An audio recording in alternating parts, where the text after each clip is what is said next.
it's John McBride, Rmus. We're here in the Flir booth taking a look at a brand new sensor that just got introduced. Basically a gas multi-gas meter. So a couple of, there's been a lot of people that have been actually needing this type of system. We have Randy that's been kind of doing the whole development on this. You're the creator guy, you're project manager. So tell us a little bit about it, like just overall. Yeah, so the Flir Muve C360 is an 8-gas meter on a drone platform. We've got it integrated into the Flir ViewLink app, which is based upon DroneSense. So Flir ViewLink app, DroneSense. Yep, very good. So we got some just very simple functionality in here that we had built in. So the C360, the sensor ribbon is just toggled by pressing the C360 button. Now, we've got 8 sensors in here, so there's a lot of outputs. You can't necessarily all see them in frame at the same time. We played with some smaller fonts, but eventually it gets to a point where it's just too small to read. So what we did is we implemented a sliding ribbon. Now, understanding that this can be a bit cumbersome while you're trying to fly, there's 2 things that happen here. One is if you go into a warning or an alarming condition on one of our sensors that happens to be off screen, it will left justify and highlight in yellow or red. Right. You know, like, hey, I'm over here, I'm alarming, but now I'm pulling over.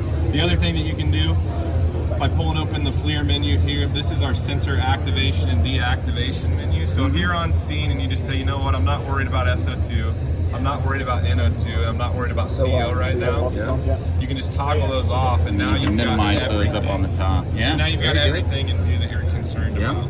So we'll turn those back on. We've got just a little bit of isopropyl rubbing alcohol here, so we'll show some sensor reflection on the PID. So we're going to want to watch the top left corner here. We'll see maybe a right now we're sitting at 1.0. So we'll give it just a really quick hit here. See that jumping up to 72, you know, and then we can give it like a good healthy hit here, and we should see. That's our warning and alarming conditions. So excellent. That's really the core functionality of the C360 itself. We did our best to keep it simple in the app. I think we did that. Yeah. So let's look at a little bit of the hardware, like get a little bit closer on this stuff. But you know, basically we've got the sensor unit itself and then a snorkel out on the front.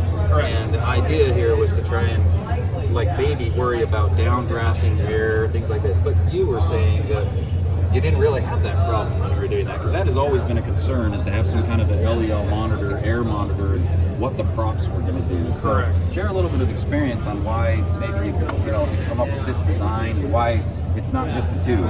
It's a special tube. It's not just a tube. So we've got a carbon fiber tube here that's spring-loaded. It's got a spring-loaded tip in the inside here that holds this in position. So this is a Teflon-coated carbon fiber snorkel. It's got just a standard particulate filter on the end, which is of course to keep debris out of our sensor. The real design behind this is to extend out past the rotors here. You know, obviously you've got rotor wash present, so if you're up in the air 30, 40, 80 feet, this gets you 3 or 4 inches outside of the rotor wash, so you can get an undisturbed air sample. Perfect. One of the things that we've noticed, if you're operating lower to the ground and you're at 10 or 15 feet, you're really getting a lot of that back feed off the rotor wash, right? It's coming back up off the ground. Right. At that point, you know, you're kind of sitting in a saturated cloud. You've built a cloud around yourself, so you get just instant sensor reflection. Right. So there was an actual real life thing I did when I was in Hawaii. We actually had an LEL unit that we put on the bottom of a 210. We zip tie, or basically put some duct tape around it. Showed in the camera just so I could monitor, but it was very just a quick impromptu kind of show if we were getting any senses of SO2. Here we've got, just giving you a quick broad list of all these gases that you're able to see with this guy, because it was only SO2 that I was monitoring. Yeah, so we've got a photoionization detector and an LEL sensor. And then we've got oxygen, we've got SO2, carbon monoxide, NO2, H2S, and chlorine. Holy cow. So a lot going on inside. A lot. There's 8 independent sensors in here. And then we've also got a metal oxide sensor in here, which is going to give us pressure, temperature, and relative humidity. Wow. So a whole lot going on. So let's, it'll be super exciting to get one of these tested, and we'll get out there, we'll get some feedback from a lot of people, see what they're thinking. You were talking about a little bit of the calibration thing, so there's not a whole lot to we can really use it. It seems very easy. We can look at the design real quick of our cradle system. So to install the C360, you've got a single throw lever here, and you actually just tilt this off and pull up.